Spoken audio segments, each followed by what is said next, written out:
This isn't the first time the White House has had to clean up a mess for Joe El Baboso Biden, as I like to call him, because he's always making mistakes. For God's sake, this man cannot remain in power. All right, I'm sure we've got a few folks with some thoughts on that. Our panelists are joining us right now to discuss. Radio host of This Is America with Rich Valdes. There he is, Rich Valdes. And Republican strategist Amy Tarkanian joining us as well. Also ambassador with the America First Policy Institute, Tom Borelli. Good to see everyone here. Former Congresswoman, Democrat Tulsi Gabbard, had her thoughts on it, calling out President Biden on Twitter, saying this: "Here we go again, another regime change war. The target, nuclear-armed Russia.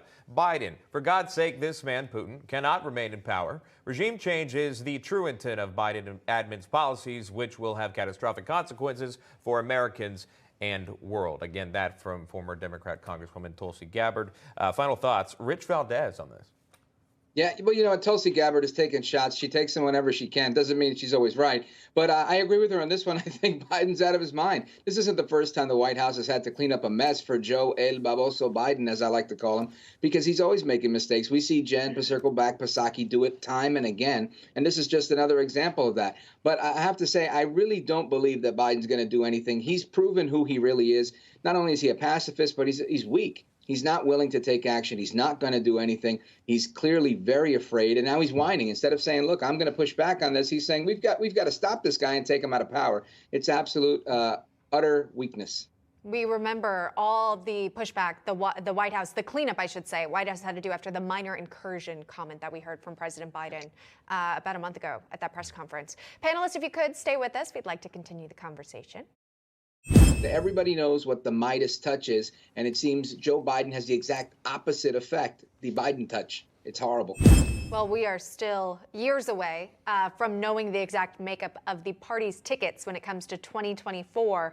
But the president did host a rally over the weekend, former President Donald Trump, where he did show his support for a number of people who are running for Congress and other higher offices. But he also did slam current President Joe Biden for inflation. Here's what he had to say. One of the first things we must do when Republicans retake Congress is stop Joe Biden's inflation nightmare. You're being destroyed by inflation. You're being destroyed. And a lot of it has to do, again, with the energy. The energy prices have gone so much. It's a big deal. Rich, what about that focus, that priority there, is it that resonates with American voters? Sure. Well, Americans aren't blind, and they know exactly how much money they have in their pockets. And when you go to, Amy can't get $100 of gas. I fill up at just about $100, and I'm thinking to myself, man, I'm not going to Nevada anytime soon in my truck because I can't afford to. And that's the reality. People know exactly what's going on.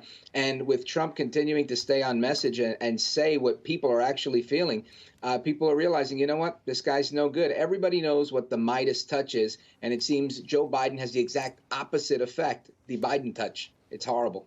All right, Rich Valdes, Tom Borelli, Amy Tarkanian, always good to see you on this Monday. Thank you for your thoughts. We do appreciate it. Thank you, panelists. All right, coming up, Will Smith smacked down. It was the talk of the Oscars last night.